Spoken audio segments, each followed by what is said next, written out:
sports to help you get a job. What do they want you to do? Fall back into trouble. Yeah. It's intentional. Yeah. It's willful. And so when we think about what we should be doing in this moment, it's not an either or. It's an all of the above. Yes, we need to be advocating. Yes, we need to be relying upon our lawyers. In this particular moment, the litigators are our best defense. I mean, research is showing right now that the people who are winning in this moment are not congressional leaders. It's the litigators, it's the lawyers. So investment in organizations like Nan and Morgan and Trump and his institution, that's what's important. But the other thing I will say is when we look at our churches, the most revolutionary act in which our churches can engage right now is to educate our children. We are living in a society right now where less than 50% of Black children are reading proficient. Less than 14% are math proficient. Yes, we need to fight against the banning of books, but the truth is our children can't even read them right now. The most revolutionary act that our churches can engage in right now, and it can go under the radar, is to teach our children to read and to write so they can gain knowledge, gain power, and be part of the revolution. Thank you so much, Chairman. Thank you. Attorney Romanucci, you sue police officers. You fight qualified immunity, that legal shield that protects cops when they hurt people. Has the Trump administration made qualified immunity stronger since 2025? And if a family cannot afford a lawyer, how do they find someone to take their case when nobody seems to care? This is a very important question, and I know this is probably the last answer of this panel, but I'm going to try and keep it succinct. But I'm going to paint a picture for you. About a year ago, the Trump administration started signing the executive orders banning law firms from representing certain clients. That, in and of itself, is something that is the beginning of the destruction of democracy. Because when a client cannot hire the lawyer of his choosing, or a lawyer cannot represent a client that wants him to represent, that is the beginning of, like what Shakespeare said, let's kill all the lawyers. The reason he said that back in the day was because there was a monarchy. Sound familiar? And if you kill the path towards prosecuting those who are in favor of an unlawful monarchy, well, then you get to do what you want, which is what's happening now. So when you couple those executive orders with what this administration is now doing by giving federal law enforcement officers impunity because they're not prosecuting, they are not investigating, they're letting them do what they want, they're letting them kill. They are literally giving them the ability to kill unlawfully without any consequences, without accountability. So have they actually strengthened qualified immunity by executive order or legislation? No, but they've been doing it with words. Every time they say he acted in self-defense, right?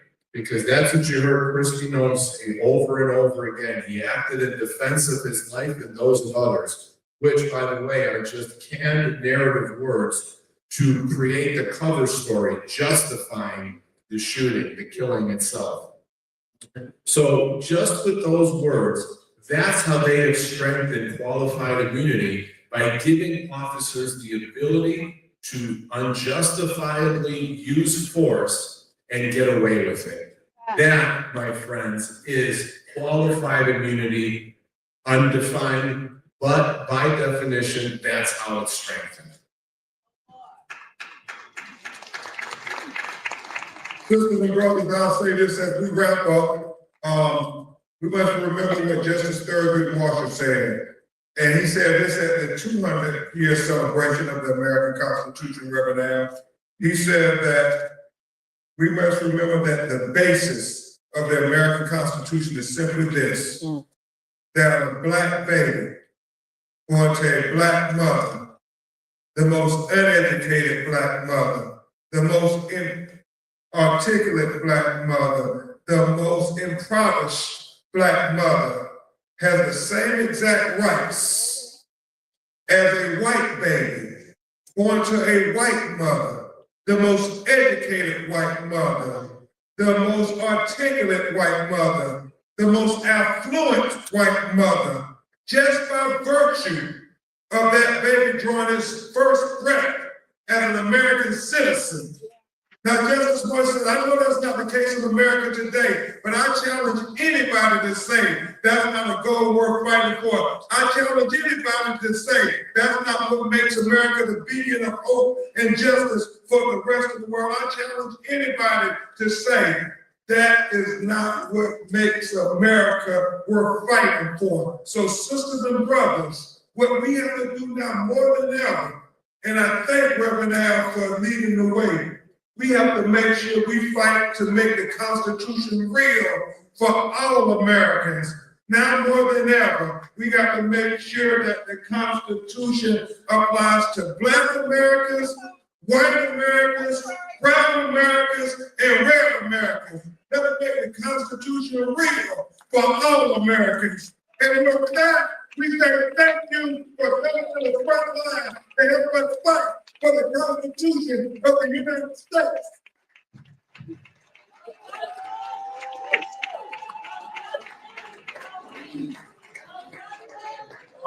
Come on, give it up, big brother. Morning, American Revolution. And Attorney General.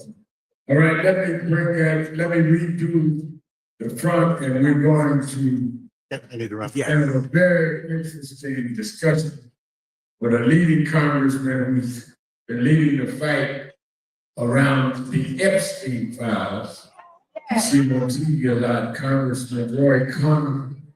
And then we're going to deal with equity, financial empowerment, and we'll be out by 4, so y'all can go get your doodads for the bank.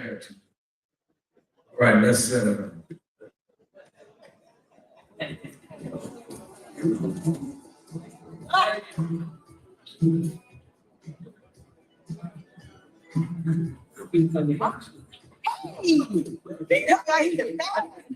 I'm about to start that here on camera.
All right. Our next guest is from the 17th District in California, Silicon Valley, the son of England. And it's interesting, his journey is a testament to movements, and the promise that this country promised. His grandfather was part of Gandhi's independent movement in India and inspired Dr. Martin Luther King Jr. And as the vice chair of the Congressional Progressive Caucus, he served as one of the country's most consequential members of Congress, ranking member of the Select Committee on Strategic Competition. He's leading the national conversation on how we protect American jobs and master the technologies of tomorrow. And the one of the titles is Courage.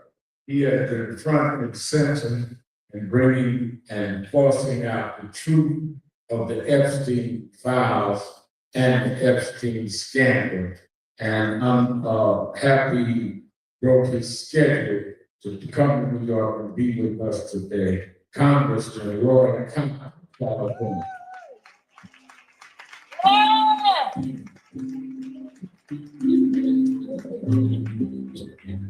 Congressman, thank you again. I know you went out of your way to be here with us.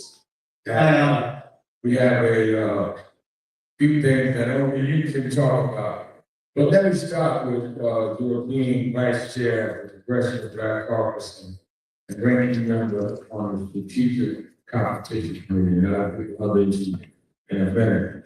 There's a lot of concern in our community. We have delegates from all over the country about AI and about the technology that is advancing so quickly that some in the private sector are using it to take people off of their jobs rather than employment, and even when it may not be necessary.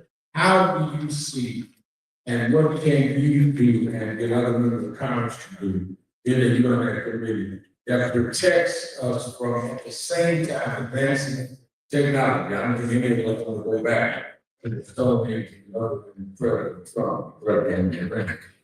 But at the same time protect people's jobs. And how do we and how do we also make sure that we invest in communities that have been historically underserved, that they are brought up to speed in technology so they can also work in the world. Let me say, Reverend Sharpton, what an honor it is to be here. I was joking with a friend, I said, I think I finally made it as a Democrat to be invited to participate. And I'll start with someone who inspired, of course, you, but inspired all of us, Reverend Jackson, because he would come out to Silicon Valley back in the 1990s, in the 2000s, and said, what are you doing to overcome the wealth gap, racial wealth gap at Silicon Valley? Let me be very clear. We will never overcome the racial wealth gap in this country unless we overcome the racial wealth generation gap in this country. And the reality is that the Black community was excluded from the agricultural revolution, excluded from the industrial revolution in many ways. Shame on us if the Black community will be excluded from the AI and digital revolution. So the first thing I'm doing, not just rhetorically, but what I've been doing for the past 10 years. You mentioned my grandfather and the connection to Gandhi and civil rights movement, but my parents wouldn't have been allowed in America if it weren't for people like you who march and went to jail in 1965 in the President Act. Because they didn't let folks from India into the United States of America until we had the immigration code. And you know who hired Indian faculty when they came here? Was it Harvard? Was not Stanford. You know what they asked Nikki Haley, the Southern, South Carolina governor, who hired her father? It was an HBCU. Now we get all these, I'm proud of them, we get all these Indian leaders in these tech companies. I said, don't forget the past. So I partnered with Representative Kleiner and others, with NVIDIA and Google to create partnerships at HBCUs. Because it's not enough to just have the words. What is the work? Where are the receipts? And we created partnerships with Claflin, South Carolina State, and about 30 other HBCUs, $5,000 scholarship, to your point, 9-month course, 10 hours a week, $75,000 job, we can do it remotely. And those are the type of initiatives we need to make sure that the Black community, talented people have actually a stake in the digital economy and AI revolution. One more point. I used to make a joke that I taught at Stanford as an economics lecturer, and I used to say my students got funded before they had an idea. And I was at Claflin, I saw all these students that had brilliant ideas, brilliant execution. I said, they don't have a chance. They don't know the VC. They don't know the email address. Well, it turns out now Stanford actually has a program. There's a program that venture capitalists have called pre-idea funding, where these kids get money before they even have a business plan at Stanford. Oh, wow. DEI, fundamentally, is merit-based. What it's saying is we see talent everywhere. And that the reason the kid in Claflin isn't getting funded is because the networks of exclusion prevent him from getting any introduction to the VC. So what we need to do is democratize the AI revolution so that in one generation, people in the African American community, the Black South, can actually build wealth to start to have economic independence. And that is to be the core of it. We can talk about what we need to do to protect jobs, but the fundamental issue has to be a wealth generation to tackle the inequality. Having said the last part that you said, your statement, which is very intriguing to me, is there a way that members of Congress can implore upon the tech industry, AI companies and others, that they have to include diversity? They can call it whatever they want to call it. The thing I think a lot of people miss, Congress, is that many of us have been fighting since I was just a youth director all my life around inclusion. When George Floyd happened and his family was here earlier now, the private sector came up with DEI, started throwing money at mostly groups that had nothing to do with the George Floyd movement. We didn't invent DEI. We fought for Civil Rights Act. We fought for affirmative action. Corporate America created DEI, they turned around and said we're being intimidated by Trump not to do DEI. Well, call it what you want to call it. But if you want a diversified consumer base, Right. or you want voters to put people in office that give you regulation, then you need to have a diversified workplace and training base. Is there a way for Congress and others to make sure they understand that they can't get a free range? And the day will come, maybe soon, that Donald Trump won't be there changing regulations and threatening their mergers. And the theme of this whole convention is we're going to straighten our tricks in 26, so we walk through the gates in 28. Oh, okay. And I think that's the trick. He has intimidated a lot of the private sector. And you one of the few people in America that has openly stood up to that. And I think that they don't realize every morning we wake up is getting closer to the day that we can take the Congress and at least stop it from certain things. And the private sector doesn't understand that they will end up with a backlash from us. Well, you make the political case very powerfully, and I make this all the time. I said, you do realize in 2026, we're gonna have an African-American Speaker of the House, Keith Jefferson. You do realize that when we look at all of the committees, whether it's Maxine Waters or Bobby Scott or Benny Thompson, you're gonna have many African-Americans also from the South in leadership of those committees. The politics of it, as you point out, are going to change if you have exclusionary wealth generation. You know, Reverend, we have 19 billionaires in America who have 12% of the GDP, $3 trillion. It is 19 billionaires. It is 3 times the wealth concentration of the Gilded Age. 3 times of the wealth concentration of Rockefeller, Carnegie, Morgan, Vanderbilt.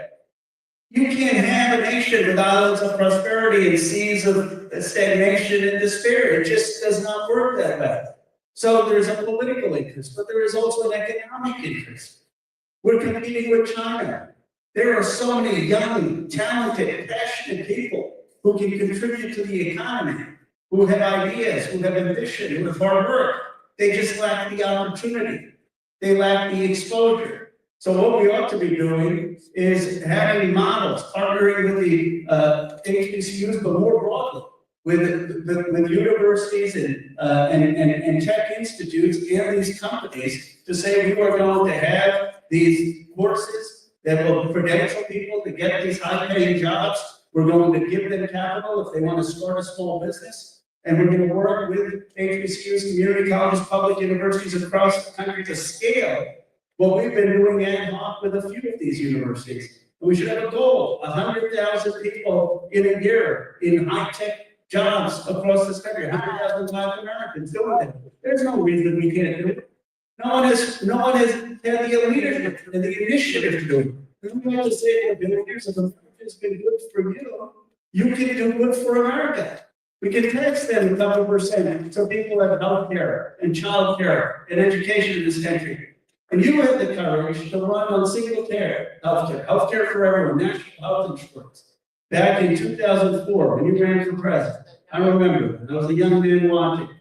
And now they say, now they're saying it's radical. But Jesse Jackson ran on that in 84 and 88, single payer health care. And you know where the idea came from? It came from Bayard Rustin and Dr. King's freedom loving. Back when they said that healthcare is a human right, education is a human right, jobs is a human right. We need to run on that kind of bold and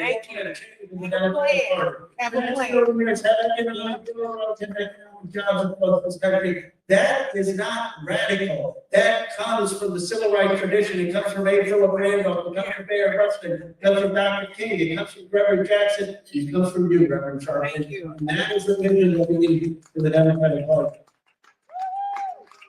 And as the Democratic Party organizes the lowland, how should they strategically do and choose what they do? Because I know that some have been criticized, or even going on right wing, the biker incident, with one of my best friends. This is you want to know why we put it back. Tell me the strategy of how we should deal with reaching out. We need to go everywhere to talk to people, but we need to do it not celebrating people who are engaged in racism. We have to call that out. So I think there's a very big difference, in my view, between being unequivocal in condemning, for example, the assassination of Charlie Kirk, and on the other hand, which I reject, holding Charlie Kirk up as a role model for young men. We should be holding him up as a role model when he's insulted the intelligence of Justice Ketanji Brown Jackson and Michelle Obama. That's not a deal for a multi-racial democracy. But you know, I've gotten in hot water because I went on the Hassan Piker's podcast. Well, Hassan Piker, I don't agree with him. I think his big issue has been the concern of Gaza, the human rights of Gaza, the human rights in Gaza. And let me say this, because you spoke out about Palestinian rights, and Jesse Jackson spoke out about Palestinian rights, and Nelson Mandela spoke out about Palestinian rights. Longer, Dr. King spoke out about Palestinian rights before many other people did. We need to have a vision that treats brown and black people with dignity, whether they're in the United States of America or around the world. And that means you can't call the Iranian people animals. That means you can't call Gaza, people in Gaza, animals. That means we need to speak out against the genocide that took place in Gaza. And we need to stop providing Israel with military weapons to kill civilians. And that morality against military comes from the traditions of W. Boys, comes from the traditions of Martin Luther King, that we need that conscience in America. 2028. You've been one of the members of Congress that has been the face of digging into the Epstein file. And, you know, just really, there's an old expression, just because I'm character doesn't mean nobody's bothering me. It just seems to me that a lot of the erratic behavior that this president is engaged in is to try and keep Epstein file front and center in the American. I mean, I think the flood the zone strategy, we don't use anything. You know, 1 minute we, you know, snatch it up, the head of state Venezuela, then we may go take Cuba up, now we'll take Freeman out, let's go to Iran, all no, we'll ceasefire. Anything but that deal with Nigeria, Haiti. So tell us where, first of all, what is the status in your opinion of where we proceed with getting the evidence in the file? And what motivated you, because we clearly had to have courage to go against this, because we deal with people that are very dangerous. Wicked. And when involved, and one of the things you don't even know, but you stood up, and I think a lot of people did when they think it's too dangerous. But somehow you had the ball covered, maybe it comes from your grandfather down. Saying that I'm going to take the risk. Yeah. And you didn't do it.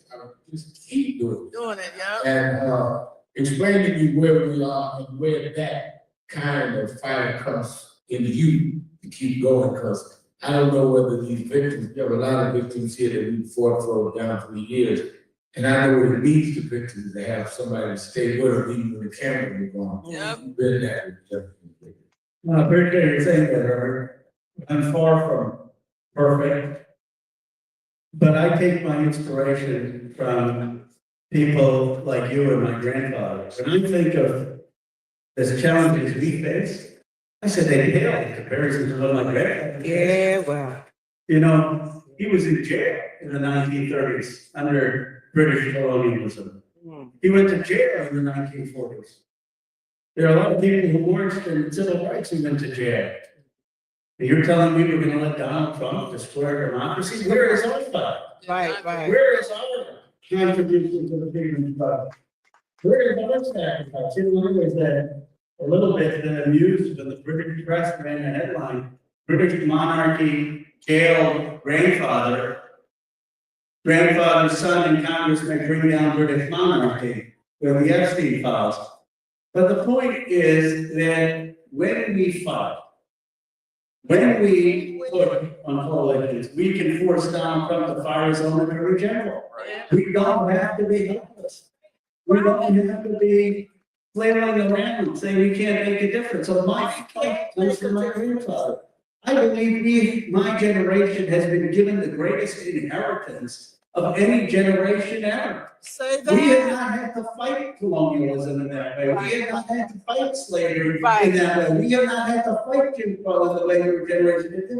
They handed us all this, and you're saying, okay, Right. you've got a little work to do before we get to Frederick Douglass' composite nation. Okay. That they're not just gonna hand you a line from Barack Obama on to multiracial democracy. So we need to fight.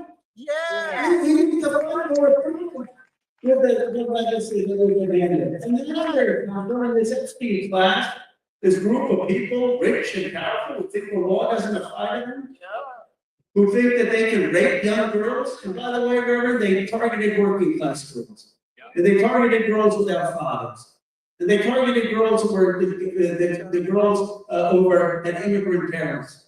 That was a power issue. And we've seen that issue. Anyone who studied American history knows that issue. With young girls being raped, starting from slavery. We've seen that ugliness in this country. And so I wanted to stand up against a class that thought that they did not have to obey the law, and that we would stand up for one system of justice. And I'm going to continue to fight. We've had 3 million files released. We're going to fight till we get the 3 million others released. I've had a partner in Thomas Massey to do this in a bipartisan way. We've got billionaires against us, billionaires spending against us in my district, against Massey's district. But you know what? There's some things that people, when you stand for justice, people have your back. And that is what we're fighting about. We want to get into the community. What is the status of where it is now? Well, right now, we've got Ben Bondi, who just today said, oh, I'm not gonna come to testify before the committee, you know, because I'm no longer Attorney General. Well, they chased down Hillary Clinton to testify. Well, we're gonna force Nancy Mason and I are working in a bipartisan way to force Ben Bondi to go there. We're gonna force Mike Lane to go there. We're gonna get any person who lives at State Office to go there, and we need to start prosecutions against some of these reaching people who are these young girls. And I am committed to fighting this with the Oversight Committee and with Thomas Massey till I am in Congress, and I'm committed to making sure that whoever the next president is, they will start the prosecutions of rich and powerful people who abuse and rape these young. If Nan Convention resists coming or doesn't come, can she be held in contempt, and will there be any sentence? Yep. He can be held and put in contempt. They're in the States Congress. Would we have the votes right now? I don't know. We may, because we got some Republican votes to vote with us to subpoena it. But we certainly are gonna have the votes come November, the holder of contempt. Some of these folks, you know, have not realized that no person, no matter how powerful, has immortality in American politics.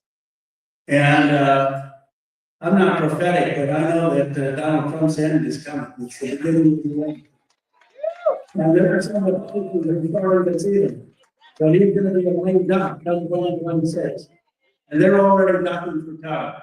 So you're going to see more and more people jumping off the ship. More and more people holding people in contempt. And more people saying, you know what? It was fine being protected with Donald Trump, but he's not there. I don't want to go to jail.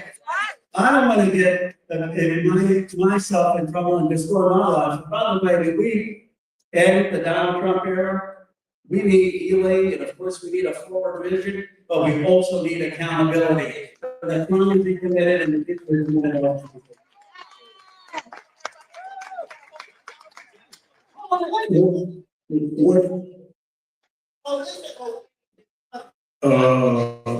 Yes, of course. Thank you. You're right. No, he knows how these people distort stuff. Thank you. Let me ask this. If you were able to give the Democratic Party, Hakeem Jeffries and others, the BS how they need to campaign to win. Have a plan. And because a lot is at stake. Yeah. But the question is, are they reaching people enough to bring them out? What advice would you give your? Have a plan. Well, first of all, I'm a supporter of Hakeem Jeffries. I believe he will be Speaker of the House, and he will be the first class Speaker of the House. And I know he will do that with unanimity. But I would say we need more moral clarity in our party and conviction in our party. I called for the 25th Amendment and impeachment Yes. when Donald Trump threatened genocide of the Iranian people. Yes. And I'm tired of people saying, well, do we have the votes? What does the polling say? What do the swing voters think? What are the tactics? How about a president of the United States should not threaten genocide for a civilization? How about America should not be threatening starvation of Cuba or the fuel blockade? How about we are gonna stand for human rights in this country? We're gonna stand for economic rights and economic justice, and we're gonna stand for a world vision of America. What I would say is the Democratic Party, we need to let it rip a little more. We need to talk about our moral vision a little bit more. We need to be conviction based. And we should take inspiration from people who came from the civil rights movement. Because we forget that Dr. King, when he was assassinated, was deeply unpopular because he spoke against the Vietnam War, because he spoke against the military budget. You have Donald Trump proposing $1.5 trillion of Pentagon budget? And some of our senators say, well, we'll study it, we'll consider it. No, we will reject it. We will reject it because we're going to put that on the solitary. Speak with moral clarity. Speak with our moral vision. Inspired from Douglas to King to what a multiracial democracy with economic justice looks like. We ought to be running on Mayor Preston's vision of a freedom budget. We ought to be running on Frederick Douglass's vision of a composite nation. We should be proud of being an immigrant nation, proud of being a multiracial democracy, proud of fighting for economic justice, and let the chips fall where they may. But you know what I believe? I believe people will respond to that. You know how I know people will respond to that? Because people have responded to that message when it's delivered with conviction in this country. When I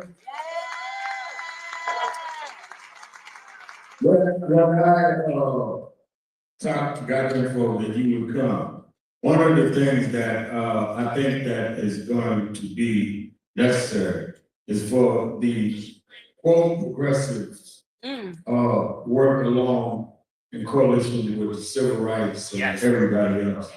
And I think that too often, you and it are an exception, that a lot of the progressive leaders are just as exclusionary as some of the conservatives. So, and the example I use is somebody that will come to an NAACP or National Action Organization. Many of the ones now didn't even go to Jesse Jackson's funeral, all doing this back. So you can't be progressive to me if what is there is. That's why I want to really make sure I'm not the De Niro on no King Prime. But then when I reach, you gotta reach out to everybody. I think that one of the lessons progressives can learn from you is everybody's everybody. You can't say I gotta talk to a right winger, but I can't make none of the civil rights conventions. And that's Well, let me say this, and maybe you would agree with me, Reverend Trucker. The Black Civil Rights Movement were the progressives. They are the progressives. You think you gotta be a better because if you might get that was an idea out of Rustin's freedom budget. You look at Dr. King and what he proposed in this country against militarism, materialism, against racism, and I would argue no one has been more progressive in this country. No one's been more progressive than W.B. Du Bois. No one's been more progressive than Jesse Jackson's campaign twice in 1984 and 1988. No one was more progressive than the agenda you ran on in 2004. So I come to the Black community in the Black South and with the civil rights community with humility. With humility. I once gave a nominating speech for Mr. Clyburn. I was a co-chair of Bernie Sanders' campaign, and people said, "Bro, why did you speak in favor of Jim Clyburn?" I said, "You know what? I would be born in America if it weren't for Jim Clyburn going to jail. I owe a debt to the civil rights movement in this country. I owe a debt to the people who marched for freedom and civil rights and economic freedom. So to me, I believe the Black community has been the conscience of America, and I go not in a way of outrage. I go with humility to learn and appreciate what happened and to say, how do we now take all that forward? Mistakes for everyone, and where I can offer something, seeing Silicon Valley, seeing the economic future, extend my hands in creating that opportunity. And I believe that those are the guiding lights for our nation. There are those that have raised the prospect that you should run for president. 2020. I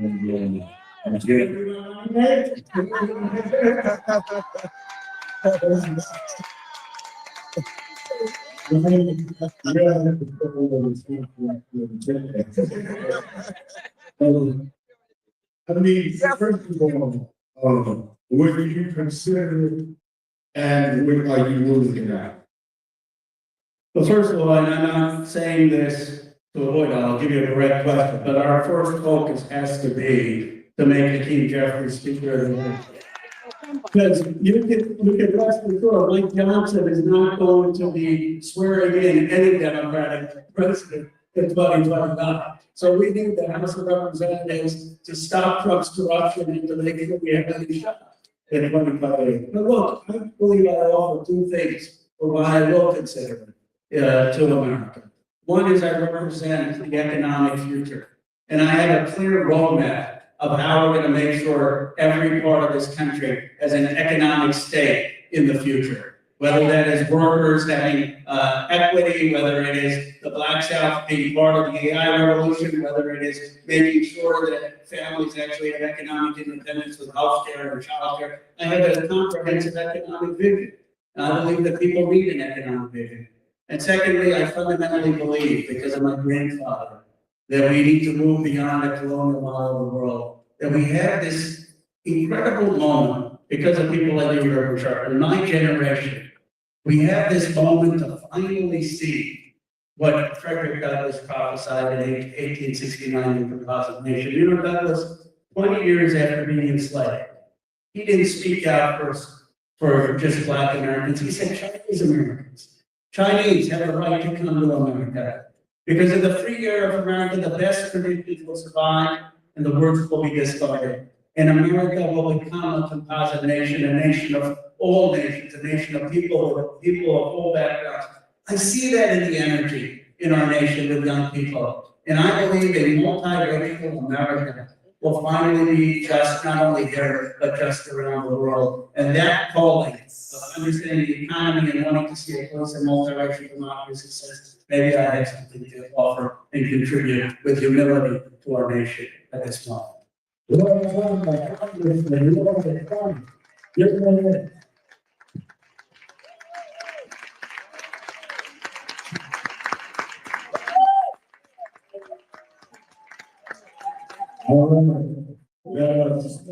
Let us bring on our equity panel.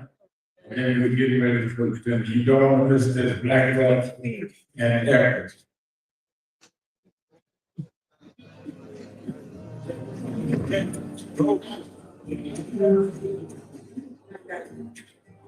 No, I want to. She's going to say.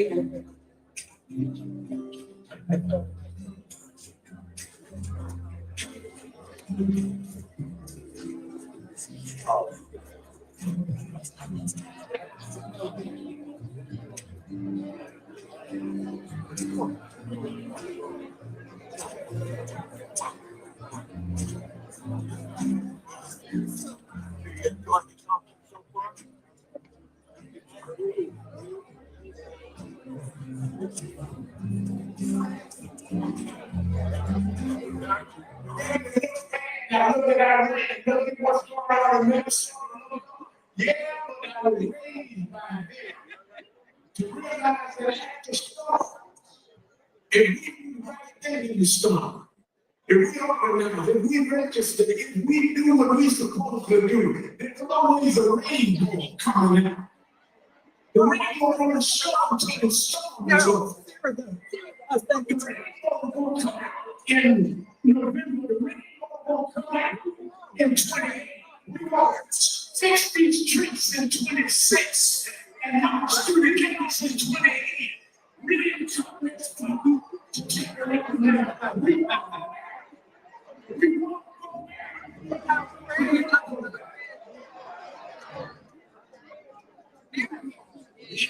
Go back, look at everyone. No, we can do better than that. Everyone stand up, everyone man stretch, because we need the full attention. I need to look forward. Stand up. Turn to your neighbor and say, neighbor, It is awesome. But the real blessing to you today is it just sitting next to me. All right, can you just high five and take a seat?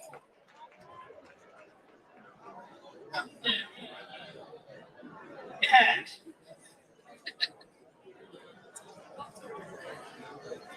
My name is Dr. Stacey N.C. Grant.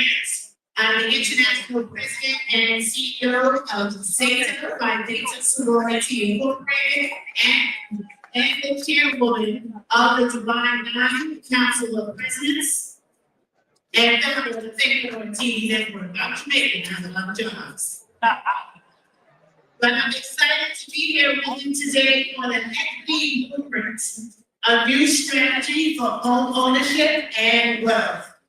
Joining me today is the Honorable Mercedes Narcisse, Council Member of the 46th District for New York City Council. Accusation.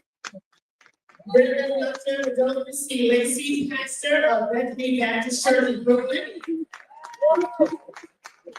J.A. Slaughter, President and CEO of the New York City Housing Partnership.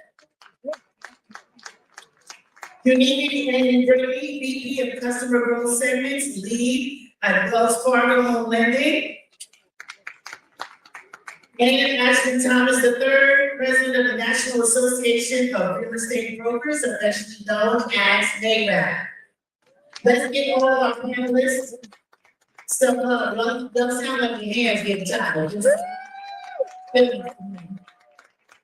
So this panel, in honor of the 35th year of National Action Network's movement, we recognize that housing stability is a cornerstone of civil rights, economic dignity, and generational wealth. At a time when affordability pressures are rising and home ownership remains out of reach for far too many, our Black families are suffering, and this conversation will focus on practical, actionable solutions.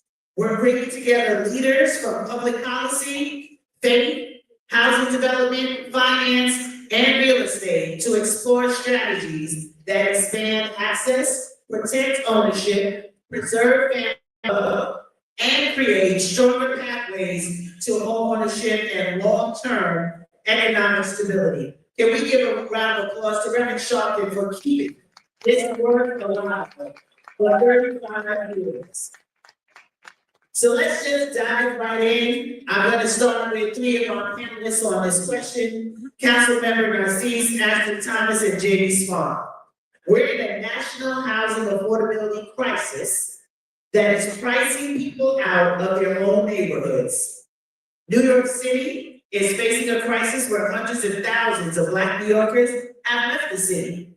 At the same time, residents across the country are using housing platforms to help cover rent, mortgages, or rising property taxes. With many cities and towns, including even across the river in New Jersey, we are ensuring that residents can reap benefits. We know the World Cup is coming and we need to be prepared, but in New York, that legislative freedom has and is being stopped. So I'm gonna ask Councilmember, why is the legislative fight for the freedom to host so critical for New Yorkers who need extra income to stay in their homes? And that's my first shout out to the sponsor of this panel, Airbnb. Dr. Grant, I want to say thank you. I want everyone here to understand what's going on. We had a local law 18 that took place. It was well intended to take out the bad players, the bad actors, people that was buying home in our neighborhood and turn them into a hotel. And those are the reason that local law was passed. But at the same time, we, especially in the Black and brown communities, losing out. Because right now, we have so much pressure with paying bills in New York City, paying taxes in New York City. So we need to look at it to see what is the best way we can bring solution to that problem. Right now, we're talking about over 200,000 Black folks left New York City. because they could not afford it. Over 200,000. And in the Black community, my community, for instance, I represent 46 districts, which cover Canarsie, Flatland, Georgetown, Bergen Beach, Village, and Milan, and Marine Park, Garrison Beach, and Chicxulub. And East Flatbush, Crown Heights, district leader. I have seen it firsthand, how Black community having difficulty to hold their own. So now we said that we can bring solution to the problem. 948A, look, the law that I'm pushing forward is to make sure that folks, instead of having 2 hosts in their house, they host 2 people, 2 guests, now they can do 4. And they can have lock, in their own bedroom. That's not disturbing anyone. And actually, they can pay their taxes. They can help them to stay in New York City. So that's the solution to the problem. And thank you, yes, we give a round of applause, because we can talk about the problem all day, but that's the solution, and we appreciate you being at the table to advocate. So before I go to Jamie, I want to come to you, Ashley. We're talking about opportunities with this law passing. You work with NARAB, real estate investors, those who have their own properties, investor properties. What is your take on how NARAB is pushing forward the need for these opportunities in this bill to pass? Dr. Grant, one, we have to realize how we got here in terms of policy. It's something that we've always been engaged with, but it's actually, homeownership has actually changed. It's about profit over people. It's about fees over family. And so we need to get back into understanding that the American dream was about owning a home. And so NARAB is really focused on education. We are extremely focused on getting out and outreaching in terms of how we can do better in the space of homeownership, but let's understand that we have to be more involved in terms of policy. Our voice has to be heard. Yesterday, the mayor of New York came out and said white households in the city are over $200,000 in terms of wealth, and Black households are under $20,000. That stems from home ownership. It does. The first 35 years of FHA lending, which most Black people of color take part of and buy their first home, but the first 35 years, only 2% went to people of color. And so we understand that policy created the gap, and policy once again can correct it. Absolutely, and building on that, Jamie, how does the right for this wealth preservation tool that we're looking at for the families facing pressures of rising costs and gentrification, tell us a little bit about the housing platforms that can be utilized to impact this work that we got on? Well, first of all, I want everyone in this room to know that New York City Housing Partnership is here for Black and Latino homeowners. Last year, we helped 500 New Yorkers become homeowners. And a lot of people don't know this, but the city will give you up to $125,000 to help you buy it first. It is intentional that this information is not out in the general public. So in any forum I go to, it's the first thing I say. We helped 500 people become homeowners last year, but that number should really be like 200,000. So please visit our website and we will guide you through the process. Because as the panelists just mentioned here, it's very deliberate. These tools have been used to exclude Black and Latinos from homeownership. And New York City right now has an economic base of about $3 trillion. But it didn't get $3 trillion unintentionally. That came about as a result of Black and Latino families staying in New York City in the 80s and 90s when people did not want to live here. We were the ones who stayed and built our neighborhoods back to rents. So now we told that we cannot use our homes for short-term rentals. While the more and more fees and fines get piled on, the city just introduced composting fines and fees last year on top of the tax burden. All these things are working together to actually drive people out of the city. So we are squarely in a public policy platform with Councilwoman Cease to support tools that will help Black and brown people to come home. And we will continue to talk about these things and in a way that is very significant. We appreciate that. You said $125,000 towards buying your first home. I just wanted to say that for Sister Campbell, who might be in the back and didn't hear. So we need to connect Would you just tell us really quickly your website before I go over to our sister Uniki to talk about Wells Fargo and some of the financial implications? How can they find out where to find you? Housingpartnership.com. New York City Housing Partnership, a lot of people don't know, was founded by Mayor Koch in 1983. And boy, he'd be astonished to see me being the CEO. That is not because it's spirit, I'm telling you. I'm not the CEO of the institution that Mayor Koch of all people created. The Housing Partnership, we are ready to work. That has been working in mysterious ways. So now we're gonna go over to you, Uniki, to talk about the years of commitment that has happened from the banking sector. Black ownership still remains significantly lower, as we just heard, than the national average. So from the perspective of one of the country's largest lenders, what is the current state of home ownership for Black families? And understanding how Wells Fargo is using an equity blueprint to address the credit and mortgage hurdles that have historically locked too many people in our community out of the market. Well, thank you, Dr. Grant, and it's an honor and it's exciting to be here along with my colleagues at Wells Fargo at the Nan Convention to have this critical conversation about housing. And when we talk about the progress among Black families in homeownership, it's important to note that there has been progress made. And where we're seeing challenges is that the gap, the national homeownership gap and the gap between Black homeownership, the disparity is still large and it remains persistent. And that's where the real challenges are on, we're wanting to see more growth.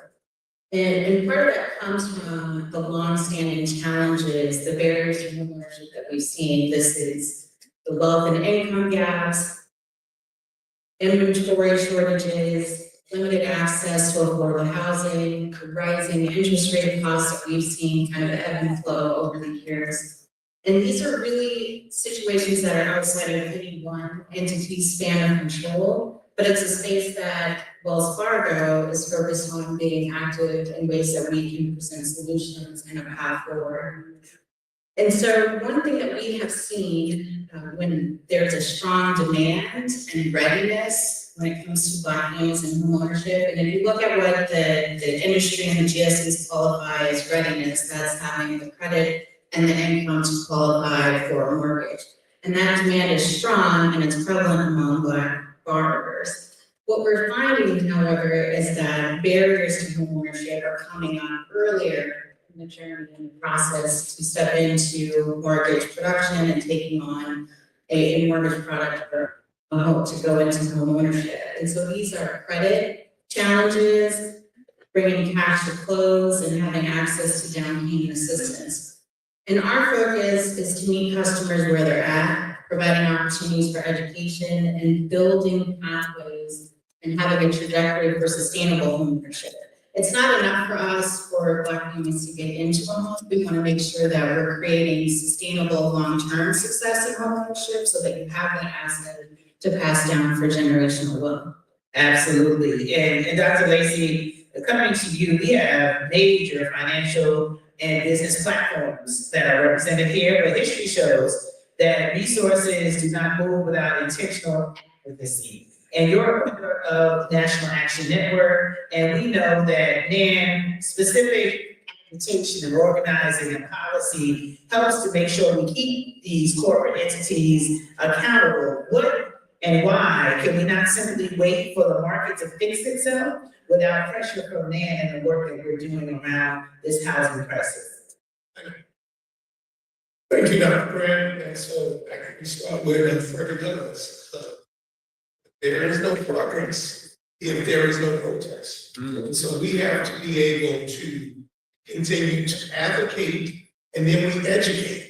And sometimes those are two different elements in this regard as to the assets that we have and how they're used. And sometimes it has to be a more complicated conversation because we are renters and we are owners. That's the point. We are renters and owners at the same time.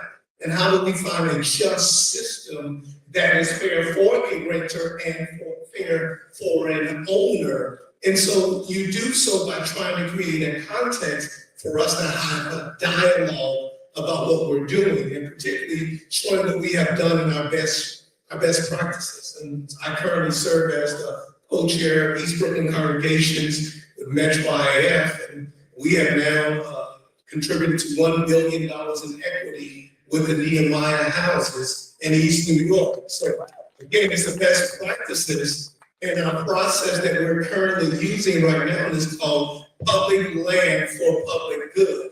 So you try to find underutilized public land and try to use it for the public good. And so if somebody puts up something, and then the city and the state and the federal government puts up something, then you're able to do that. And I can just tell you right now, we're so excited that over the next 2 years, we're doing 4,000 housing units, 20% ownership and 80% rental. You know, so those are the things that we strive to do, but you do so in partnership with a moral imperative to say that we have to do something. That's the thing. You can't sit still with this affordability gap and just sit out, as we have already heard multiple times, but don't let it shock you. With 200,000 Black families leaving New York City, that affects our schools, that affects our churches, that affects our parks. And so now, how do we leverage an asset that we have to be able to make our communities better? Because once you own, you stabilize. And so there is a moral imperative that we will argue for, that God put the human in the garden and said, develop it. And that's what we are doing. We are developing our own gardens. And if you take redlining out, if you take racism out, we can develop our own. You take gentrification out, we can develop our own communities with the right assets. Absolutely. For those of us who go to church, this is the point where we say amen. So we only have about 15 or less, 13 minutes left for this panel, and I want each of the panelists to be able to do a deep dive on some actionable items that we can take away from this conversation. I'll start by sharing, as the chair of the Divine Nine, as the council of presidents for the National Pan-Atlantic Council, each of us are committed to making sure that our members are aware about our work in economic stability. I want to thank NARAB and NAM for being one of our national partners, so let's round of applause for both of them. Continue this work in our members and the communities that we serve.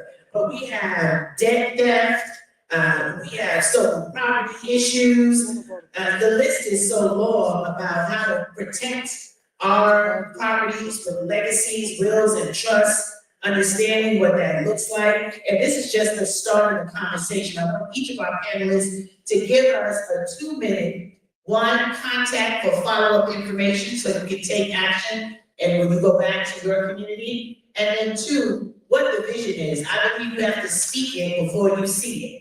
So what is your vision on how to truly make sure that this blueprint is one that we can preserve intergenerational wealth through homeownership? I'm going to start with JB and I'm going to crisscross across the stage. 2 minutes each. Thank you so much.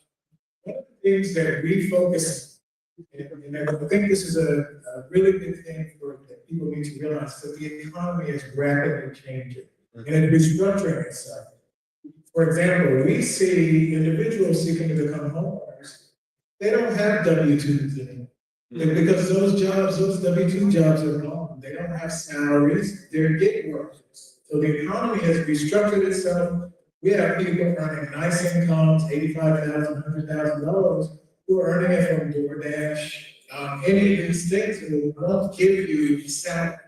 So we have started a specific advocacy that is being supported by Airbnb, and I really applaud them for their leadership here, to go to lenders and say, we need to have a different conversation because these people deserve to become homeowners, but they don't have a traditional salary and there's no paycheck stub that they can show you. But these people deserve access to lending. And again, I'm a true acolyte of the power of owning a home toward building wealth. And we need to be able to help our gig workers access those dreams as well. So that's one of the things that we started in 2026, is specific outreach to gig workers. So if you know gig workers, and people who say, I never thought of becoming a homeowner because I don't have pay stubs showing. Send them to the housing partnership, please. Well, that is a huge provider. Thank you so much for that. Let's give Jamie some of her round of applause. Thank you for your 2 minutes, Nikki. Thank you for representing Wells Fargo. What is your charge to us as a follow-up action from today?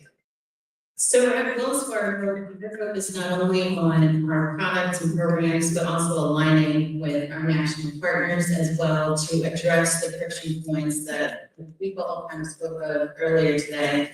And I would encourage, folks, we do have the opportunity here at Nan to have trusted advisors available for you. There is a resource center that will be available starting tomorrow between the hours of 10 and 4.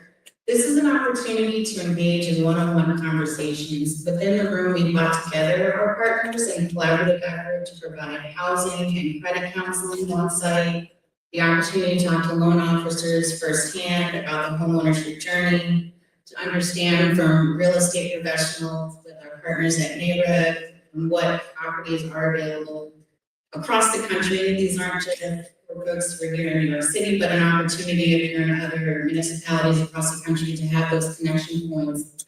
We look to create housing, education, and access so that you have trusted partners. There's a lot of folks out there sharing information, but you want to build a network of folks who are qualified and truly have your best interests in heart and are able to walk with you through this journey from start to finish. And a lot of you have the understanding that once you get to the closing table, that's when you're finished. That's really the start of your journey. You're talking about nurturing your garden. You're planting those seeds for your generational wealth. You're putting them on fertile ground, not rocky ground. And so you want to make sure that you're investing in yourself while you're here and take those actionable items to meet with us in the resource center and have an opportunity to start your plan, get pre-qualified, and understand what your financial picture looks like and how you can start your own homeownership journey.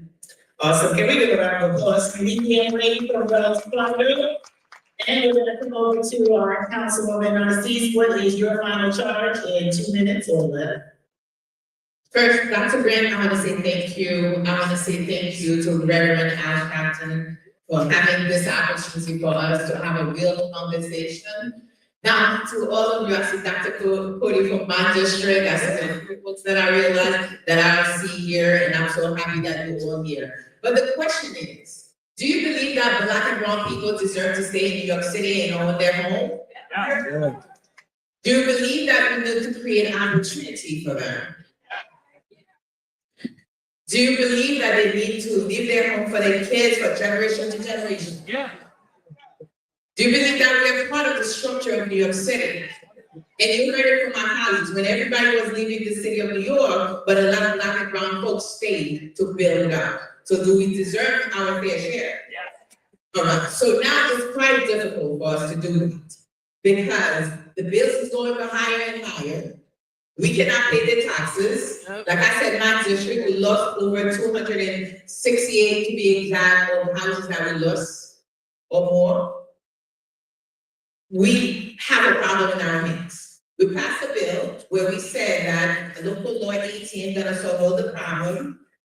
And the rent, we're taking all the renters out. If we turn it into Airbnb, guess what? The rent be going up 8% to be exact.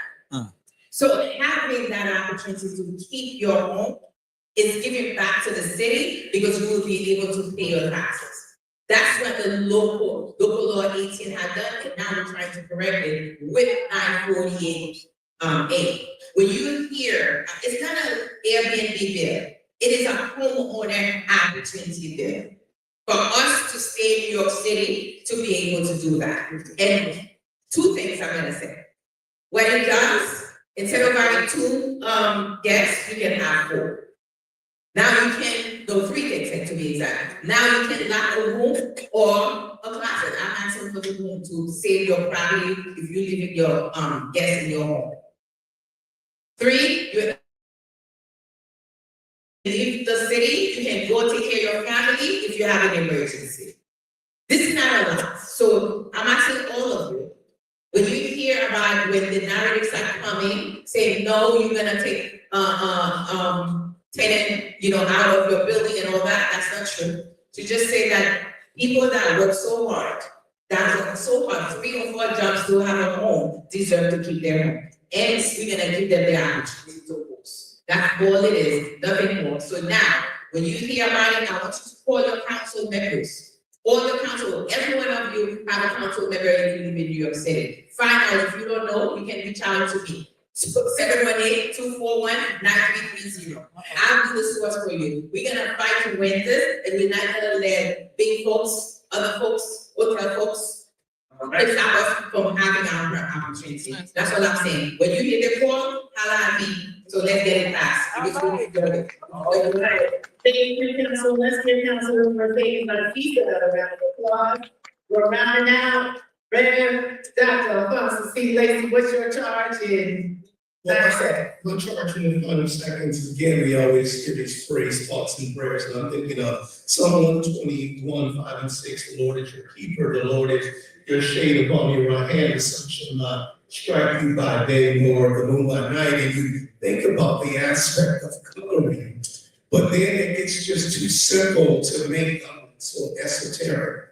Some of us already have our houses, and I had an opportunity. I thank the Councilwoman for Mercedes for being able to share that. I wrote 2 op-eds, one in the Amsterdam News and one in the Caribbean Times, talking about the value of being able to use our own home ownership as the World Cup is coming here, and we're not allowed to be able to fully tap into the greatest asset that we have. And so to go back to your first question is that's what the agitation is. You have to put pressure. Just because you look like us don't mean you vote like us. You have to put pressure on what is important for our community, the greatest assets that we have. Watch this. When you talk about land ownership, the greatest landowner in the world is the Catholic Church. The greatest black landowner is the AME Church. It is assets that we have. And you leverage your asset for such a time as this, that is a once-in-a-lifetime moment. So you look at those type of things and put pressure on politicians to be able to do your bidding from a moral standpoint. That's what I say. Thank you so much. We appreciate that agitation. We know about it. No justice? No way. I'm saying, sure you're still awake here. And now we're gonna round out our comments with Ashley Thomas III from NARAD. What's your charge to us today? Dr. Grant, I want to thank you to be here. It's a great panel. It talks about how we build our communities and National Action Network. Thank Wells Fargo here because it's very important as we move into this fight that we move in with partners that really care about what's going on in our communities. And so I'm very appreciative of that. The state of housing, the state of Black home ownership in America is at an emergency stage. And we have to recognize that. NARAD was founded in 1947, and we have to continue the fights even after they die on social media. Racial bias is still an issue today. A discriminatory underwriting is still an issue today. Student loan debt is greater than a mortgage. $500,000 coming out of college, we can buy $200,000 or something. I'm not New York. I'm in Los Angeles. I understand that. But I want to say that we got to continue to fight as we move forward. NARAD, NARDB.com is where you can go and find more information. We have realtors mentors that will help in this fight. If you want to buy a home, we want to meet you there. If it takes you 5 years, we want to start the process today. We cannot wait any longer. There has never been a 5-year period since the late 1960s where in 5 years from today, the house was worth less than what it is when you bought it. And so we have to understand economics. We have to understand what that means for mortgage payments and what that means for community. So thank you for having me. Thank you. Can we give Ashley another round of applause? Thank you. And the entire panel. I know the time was limited, but the information was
Right, so basically, this is a wrap.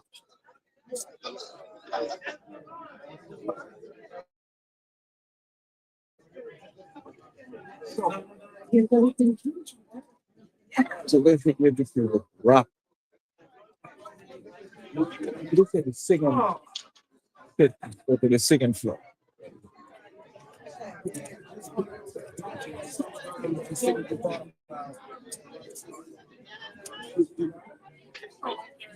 Oh.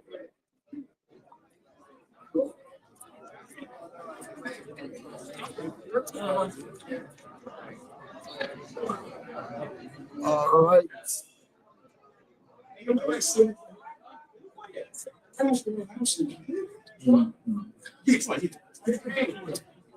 The Britain War Room.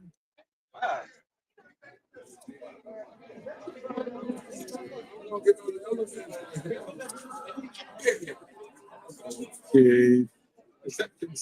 35 years, 35 years.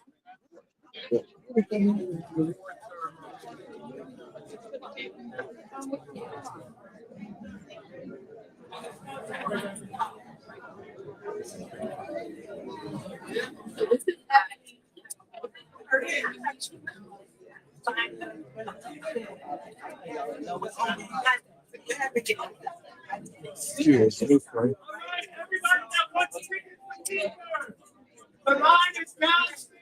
Take his phone. Take his Keepers. Did you do a check or money? Check. So, you have to check it. Okay. So, for my brother, it's my mother, and I,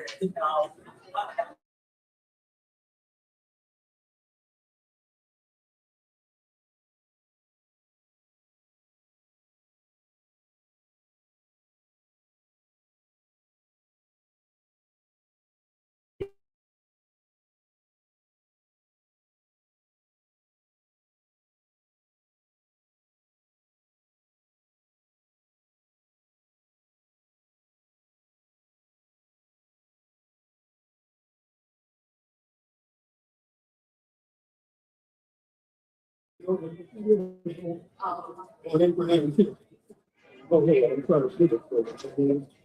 you pull it? Y'all together? No. Okay.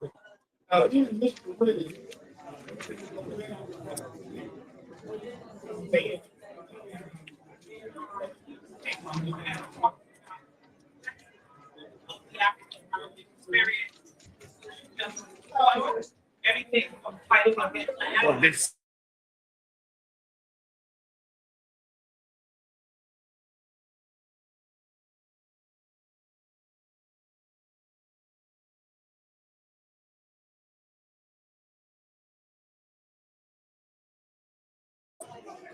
Seriously. The National Convention.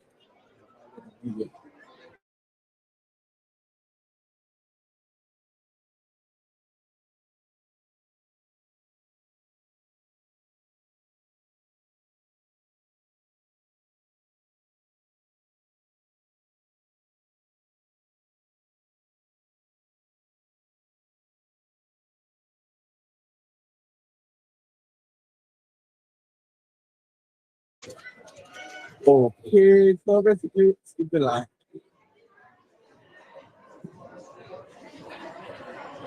All right.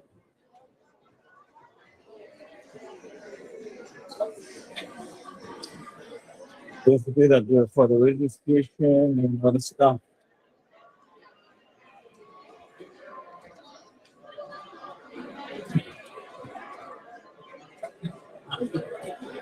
Yeah, they can do that. Okay, so none of the guy that always let people talk and do the announcement. The